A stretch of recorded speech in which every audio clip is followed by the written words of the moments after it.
Hello, I'm Brian Esser from How to Automotive, and in today's video we're going to be talking about what I'm standing on, these horse stall mats that I use in my driveway to install this lift kit on my Jeep here, Slickstone. We don't have a driveway, we don't have a shop here at the house, we have septic tanks, so we're not allowed to, we can't concrete it or put a driveway down because of the septic tank and lines that are underneath the property here. So we have to use a gravel driveway. So my solution for now was to install or get a set of these stall mats, and they made a huge difference. I'll show you some footage of me installing a lift kit on my Jeep here, rolling floor jacks around, putting a differential housing, the whole 9 yards in on top of these stall mats, and it would have been 100% impossible to do without them. So if you guys are like me and you don't have the means of a driveway or a shop, you know, these are a great solution, and I will link these up in the description of the video. That way, if you are interested in picking a set up, you can grab those there. All right, so what we got here is a 3/4 inch thick stall mat. It's 6 feet long by 5 feet wide. I got 4 of those, and then I got a slightly smaller one, and I'll show you that in just a minute.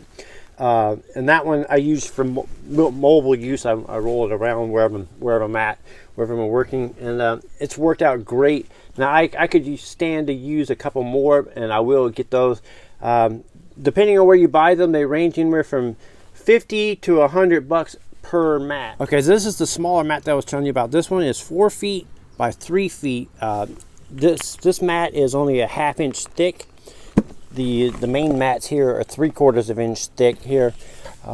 This is the one I use. I use it to drag around, so I move it around from place to place, and I can lay on it and stuff. This is what I call my mobile mat. And then these mats here, which weigh upwards of 100 pounds, they stay stationary underneath the vehicle. So this one's I use for mobile use, and these are stationary use. Mats are thick enough and strong enough to support jack stands with the vehicle on it. They don't sink, crack, or break. And like I was saying earlier, I'm able to roll around floor jacks and operate and, you know, just work like you would on a concrete pad. So here I am pushing a differential housing around, installing it underneath the vehicle to mount it up on my Jeep. And this thing weighs probably close to 400 pounds, and I'm able to roll it around on the floor jacks on rubber mats in a gravel driveway. This would not be possible without something like these stall mats.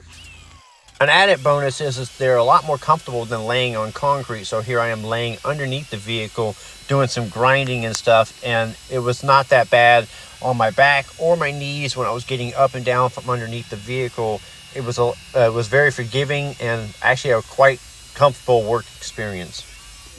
If this doesn't work out, we're attaching you to this.